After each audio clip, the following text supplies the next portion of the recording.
Hi hello ನಮಸ್ಕಾರ. ನಾನು ರಾಯರ ಭಕ್ತ ಶಿವಕುಮಾರ. ನಾನು ಗುರು ಪೌರ್ಣಮಿಯ ಆಚರಣೆ ಬಗ್ಗೆ ಹಾಗೆ ಗುರು ದೊಡ್ಡವರ ಅಥವಾ ದೇವರು ದೊಡ್ಡವರ ಎಂಬ ಪ್ರಶ್ನಾರ್ಥಕ ಮಾಹಿತಿ ಬಗ್ಗೆ ತಿಳಿಯಲು ಚನ್ನಪಟ್ಟಣ ತಾಲೂಕಿನ ಅನಿಯೂರಿನಲ್ಲಿರುವ ಶನಿದೇವರ ದೇವಸ್ಥಾನಕ್ಕೆ ಹೋಗ್ತಾ ಇದ್ದೀನಿ. ಆ ಕ್ಷೇತ್ರದಲ್ಲಿರುವ ಶ್ರೀ ಶಿವಾನಂದಗಿರಿ ಸಿದ್ಧಸ್ವಾಮಿಗಳ ಹತ್ತಿರ ಇದರ ಬಗ್ಗೆ ತಿಳಿದುಕೊಳ್ಳೋಣ. ಬನ್ನಿ ಆ ಕ್ಷೇತ್ರಕ್ಕೆ ಹೋಗೋಣ. ಗುರುಗಳೇ ನಮಸ್ಕಾರ. ನಮಸ್ಕಾರ. ಈ ಕರ್ಮಸ್ಥಳದಲ್ಲಿ ಗುರು ಪೌರ್ಣಮಿ ಆಚರಿಸ್ತಾರೆ ಅಂತ ಗೊತ್ತಾಯ್ತು. ಈ ಗುರು ಪೌರ್ಣಮಿ ಬಗ್ಗೆ ನಾನು ಮತ್ತೆ ಈ ವೀಕ್ಷಕರಿಗೋಸ್ಕರ ತಿಳಿಸೋಕೋಸ್ಕರ ಬಂದಿದ್ದೀನಿ. ಈ ಗುರು ಪೌರ್ಣಮಿ ಅಂದ್ರೆ ಏನು ಬುದ್ಧಿ? ಖಂಡಿತವಾಗಿ. ಓಂ ಗಣೇಶಾಯ ನಮಃ. ಓಂ ಶನಶ್ಚರಾಯ ನಮಃ. ಓಂ ಗುರುಭ್ಯೋ ನಮಃ. ಗುರು ಬ್ರಹ್ಮ ಗುರು ವಿಷ್ಣು ಗುರುದೇವೋ ಮಹೇಶ್ವರ ಗುರು ಸಾಕ್ಷಾತ್ ಪರಬ್ರಹ್ಮ ತಸ್ಮೈ ಶ್ರೀ ಗುರುವೇ ನಮಃ. ಅಖಂಡ ಮಂಡಲಾಕಾರಂ ವ್ಯಾಪ್ತಂ ಯೇನ ಚರಾಚರಂ ತತ್ವದಂ ದರ್ಶಿತಂ ಯೇನ ತಸ್ಮೈ ಶ್ರೀ ಗುರುವೇ ನಮಃ. ಬಹಳಷ್ಟು ವರ್ಷಗಳಿಂದ ಈ ಸ್ತೋತ್ರಗಳನ್ನ ಈ ಮಂತ್ರಗಳನ್ನ ಕೇಳ್ಕೊಂಡೇ ಬರ್ತಾ ಇದ್ದೇವೆ. ತಲೆಮಾರುಗಳಿಂದ ಇದು ಕೇಳ್ತಾ ಇದ್ದೇವೆ. ಇದರ ಸಂಪೂರ್ಣ ಅರ್ಥವನ್ನ ನಾವು ಅರ್ಥೈಸಿಕೊಳ್ಳದ ಹೊರತು ಆ ಪದ ಮತ್ತು ಆ ಮಂತ್ರದ ಸಂಪೂರ್ಣ ಉಪಯೋಗ ನಮಗೆ ಬರೋಕ್ ಸಾಧ್ಯ ಇಲ್ಲ. ಶಾಲೆಯಲ್ಲಿ ಪ್ರತಿಯೊಬ್ಬ ಮಕ್ಕಳಿಗೂ ಕೂಡ ಪ್ರತಿಯೊಂದು ಶಾಲೆಯಲ್ಲೂ ಹೇಳ್ಕೊಡ್ತಾರೆ, ಗುರು ಬ್ರಹ್ಮ ಗುರು ವಿಷ್ಣು ಗುರುದೇವೋ ಮಹೇಶ್ವರ. ಹೌದು, ಗುರು ಅಂದ್ರೆ ಬ್ರಹ್ಮ ವಿಷ್ಣು ಮಹೇಶ್ವರ, ಇದು ತಿಳ್ಕೊಂಡೇ ಬಂದಿದ್ದೇವೆ. ಅದಕ್ಕೂ ಮಿಗಿಲಾದ ಒಂದು ಪದ ಅಲ್ಲಿದೆ, ಅದು ಗುರು ಸಾಕ್ಷಾತ್ ಪರಬ್ರಹ್ಮ ಅಂತ. ಗುರು ಅಂದ್ರೆ ಪರಬ್ರಹ್ಮನ ರೂಪದಲ್ಲಿ ಸ್ವರೂಪದಲ್ಲಿ ನಮಗೆ ನಮ್ಮ ಸುತ್ತಮುತ್ತ ಸಿಗ್ತಕ್ಕಂಥ ದೇವರು ಅವರು ಅಂತಕ್ಕಂಥ ರೀತಿಯಲ್ಲಿ ಆ ಮಂತ್ರವನ್ನ ಇವತ್ತಿನವರೆಗೂ ಎಲ್ಲರೂ ಹೇಳ್ಕೊಂಡು ಬರ್ತಾ ಇರ್ತಕ್ಕಂಥದ್ದು. ಈ ಗುರು ಪೌರ್ಣಮಿ ಅಂದ್ರೇನು? ಈ ಗುರು ಪೌರ್ಣಮಿಯ ಮಹತ್ವವೇನು ಗುರುಗಳೇ? ಬಹಳ ಸಂತೋಷವಾದ ಒಂದು ವಿಚಾರವನ್ನ ನೀವು ಕೇಳ್ತಾ ಇದ್ದೀರಾ.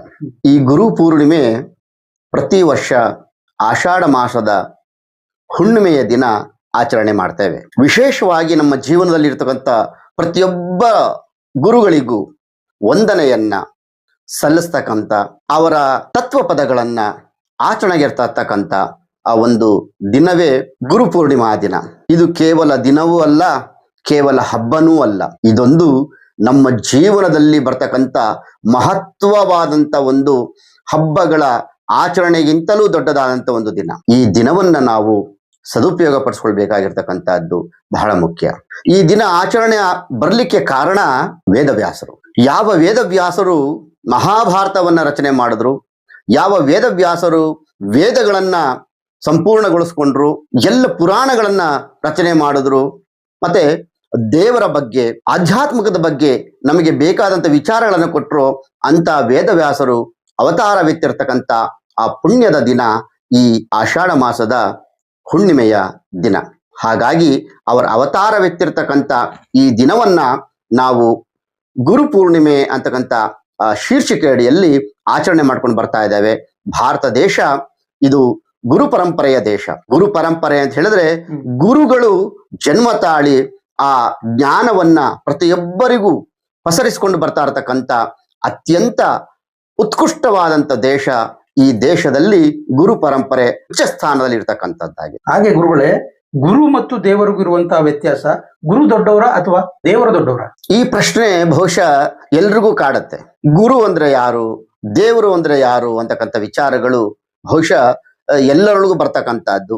ಮತ್ತೊಂದು ಪ್ರಶ್ನೆ ನೀವು ಕೇಳಿದ್ರೆ, ಯಾರು ದೊಡ್ಡವರು ಅಂತ. ಹೌದು, ಗುರು ದೊಡ್ಡವರ ದೇವರು ದೊಡ್ಡವರ ಅಂತ. ಹೌದು, ಎಲ್ರಿಗೂ ಇದು ಕನ್ಫ್ಯೂಷನ್ ಆಗಬಹುದು. ಯಾಕಂದ್ರೆ ನಮ್ಗೆ ಶಾಲೆಗಳಲ್ಲಿ ಹೇಳ್ಕೊಟ್ಟಿರ್ತಕ್ಕಂಥ ಮಂತ್ರ ಅದೇ ಅದು. ಯಾವುದು? ಗುರು ಬ್ರಹ್ಮ ಗುರು ವಿಷ್ಣು ಗುರುದೇವೋ ಮಹೇಶ್ವರ ಅಂತಕ್ಕಂಥದ್ದು. ಅಂದ್ರೆ ಗುರು ಅಂತಕ್ಕಂಥವ್ರು ಬ್ರಹ್ಮ ವಿಷ್ಣು ಮಹೇಶ್ವರರು ಮಾತ್ರ ಅಲ್ಲ, ಅವರು ಪರಬ್ರಹ್ಮನ ಸ್ವರೂಪಿ ಆಗಿರ್ತಕ್ಕಂಥವ್ರು ಅಂತಕ್ಕಂಥ ವಿಚಾರವನ್ನ ಮಂಡಿಸಿರ್ತಾರೆ. ಹಾಗಿದ್ಮೇಲೆ ಈ ಗುರುಗಳು ಯಾರು? ಇವರು ನಿಜವಾಗ್ಲೂ ದೇವರಿಗೂ ಇವರಿಗೂ ವ್ಯತ್ಯಾಸವೇನಿದೆ? ಮತ್ತೆ ಯಾರು ದೊಡ್ಡವರು ಅಂತಕ್ಕಂಥ ವಿಚಾರ ಬಹಳ ಮುಖ್ಯವಾದಂತ ಒಂದು ವಿಚಾರವನ್ನ ನೀವು ಕೇಳಿದರೆ, ಪ್ರಶ್ನೆಯನ್ನ ಕೇಳಿದರೆ, ಇದಕ್ಕೆ ನಾನು ಉತ್ತರವನ್ನ ಬಹಳ ವಿವರವಾಗಿ ನಾನು ನಿಮ್ಗೆ ಕೊಡ್ತೀನಿ. ಗುರುಗಳಲ್ಲಿ 5 ರೀತಿಯ ಗುರುಗಳನ್ನ ನಮ್ಗೆ ಕಾಣಸಿಗ್ತಾರೆ. 5 ರೀತಿಯ ಗುರುಗಳು. ಒಂದು, ಜನ್ಮ ನೀಡಿ ಆಟ ಪಾಠಗಳನ್ನ ಕಲಿಸ್ತಕ್ಕಂಥ ಗುರು, ಅವರು ತಾಯಿ. ಸೊ ಹಾಗಾಗಿ ನಮ್ಮಲ್ಲಿ ತಾಯಿಯೇ ಮೊದಲ ಗುರು ಅಂತಕ್ಕಂಥ ವಿಚಾರ. ಎರಡನೇದು, ಜೀವನದ ಪಾಠವನ್ನ ಕಲಿಸ್ತಕ್ಕಂಥವ್ರು 2ನೇ ಗುರು, ಅವರು ನಮ್ಮ ತಂದೆ ಆಗಿರ್ತಾರೆ. ಹಾಗಾಗಿ ಮಾತೃದೇವೋ ಭವ ಪಿತೃದೇವೋ ಭವ ಅಂತಕ್ಕಂಥದ್ದು. ಮೂರನೇದು ಎಲ್ಲವನ್ನ ಕಲಿಸ್ಕೊಟ್ಟಿರ್ತಕ್ಕಂಥವ್ರು ಶಿಕ್ಷಕರು. ಆ ಶಿಕ್ಷಕರು ನಮ್ಮ ಜೀವನದಲ್ಲಿ ಬೇಕಾಗಿರ್ತಕ್ಕಂಥ ವಿದ್ಯೆಯನ್ನ ಕಲಿಸ್ಲಿಕ್ಕೋಸ್ಕರವಾಗಿ ನಮಗೆ ತಿದ್ದಿ ಬುದ್ಧಿ ಹೇಳಿರ್ತಕ್ಕಂಥವ್ರು, ವಿದ್ಯೆಯನ್ನು ಕೊಟ್ಟಿರ್ತಕ್ಕಂಥವ್ರು, ಅವರು ಮೂರನೇ ಗುರುಗಳಾಗ್ತಾರೆ. ನಾಲ್ಕನೇ ಅವರು ನಾನ್ ಯಾರು, ನಾನು ಯಾಕೆ ಹುಟ್ಟಿದ್ದೇನೆ, ನಾನು ಯಾಕೆ ಸಾಯ್ತೇನೆ, ನಾನು ಯಾಕೆ ಹೀಗಿದ್ದೇನೆ, ನಾನು ಯಾಕೆ ಬದುಕಬೇಕಾಗಿದೆ, ನನ್ನ ಕರ್ತವ್ಯ ಏನು ಅಂತಕ್ಕಂಥ ವಿಚಾರವನ್ನ ನಮಗೆ ನಮ್ಮ ಜೀವನಕ್ಕೆ ಬೇಕಾಗಿರ್ತಕ್ಕಂಥ ಅತ್ಯಂತ ಸೂಕ್ಷ್ಮವಾದ ದಾರಿಯನ್ನ ತೋರಿಸ್ಕೊಡ್ತಕ್ಕಂಥವರೇ ಆಧ್ಯಾತ್ಮಿಕ ಗುರುಗಳು. ಅವರು ನಾಲ್ಕನೇ ಗುರುಗಳು. ಐದನೇ ಗುರು ಪರಮಾತ್ಮ, ನಮ್ಮ ಜೀವಕ್ಕೆ ಮುಕ್ತಿಯನ್ನ ಕೊಡ್ತಕ್ಕಂಥ, ನಮ್ಮ ಆತ್ಮಕ್ಕೆ ಮುಕ್ತಿಯನ್ನ ಕೊಡ್ತಕ್ಕಂಥ, ನಮ್ಮನ್ನ ಸದಾ ಕಾಯ್ತಕ್ಕಂಥ ಆ ಪರಮಾತ್ಮ ನಮಗೆ ಐದನೇ ಗುರು ಆಗಿರ್ತಾರೆ. ಈ 5 ಗುರುಗಳು ನಮ್ಮ ಜೀವನದಲ್ಲಿ ಪ್ರಮುಖ ಪಾತ್ರವನ್ನ ವಹಿಸ್ತಾ ಬರ್ತಾ ಇದ್ದಾರೆ.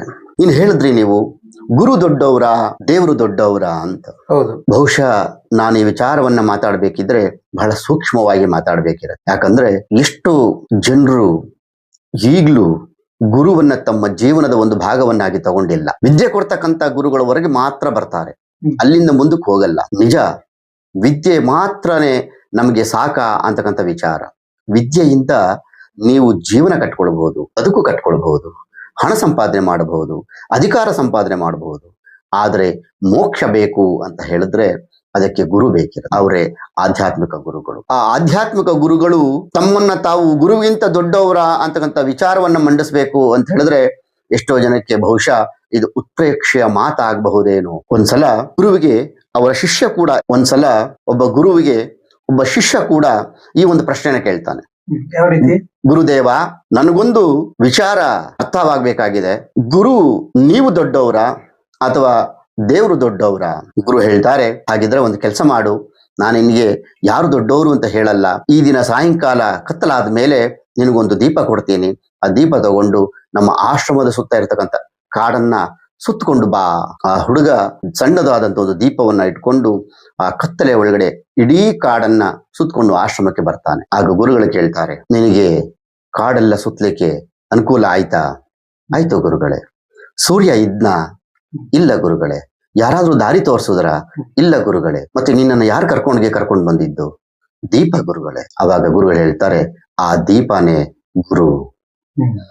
ನಮ್ಮ ಜೀವನ ಕತ್ತಲೆಯಲ್ಲಿ ಬಿದ್ದಾಗ, ನಮಗೆ ಬದುಕು ಭವಣೆಯಾದಾಗ ನಮ್ಮನ್ನ ಸರಿದಾರಿಗೆ ಕರ್ಕೊಂಡು ಬಂದು ನಮಗೆ ಬೇಕಾದ್ದನ್ನ ನೀಡ್ತಕ್ಕಂಥ ಅಥವಾ ಗುರಿಯನ್ನ ಮುಟ್ಟಿಸ್ತಕ್ಕಂಥ ದಾರಿಗೆ ಕರ್ಕೊಂಡು ಬರ್ತಾರಲ್ವಾ, ಅವರೇ ನಿಜವಾದ ಗುರು. ದೇವರು ನಿಮಗೆ ಎಲ್ಲ ಕಡೆ ಕಾಣ್ಲಿಕ್ಕೆ ಸಿಗ್ತಾರೆ. ಎಲ್ಲೆಲ್ಲೂ ನಮ್ಮ ಭಾರತ ದೇಶದಲ್ಲಿ ನಾವು ಎಲ್ಲದರಲ್ಲೂ ದೇವರನ್ನ ಕಾಣ್ತೇವೆ. ಆದರೆ ಆ ದೇವರನ್ನ ಕಾಣ್ಲಿಕ್ಕೆ ಬೇಕಾದ ಮಾರ್ಗವನ್ನ ತೋರಿಸೋರೇ ಗುರು ಆಗಿರ್ತಾರೆ. ಹಾಗಾಗಿ ಇಲ್ಲಿ ಗುರು ದೊಡ್ಡವರ ಅಥವಾ ದೇವರು ದೊಡ್ಡವರ ಅನ್ನೋದನ್ನ ನಿಮ್ಮ ವಿಮರ್ಶೆಗೆ ಮತ್ತು ನಿಮ್ಮ ಚಿಂತನೆಗೆ ನಾನು ಬಿಡ್ತೇನೆ.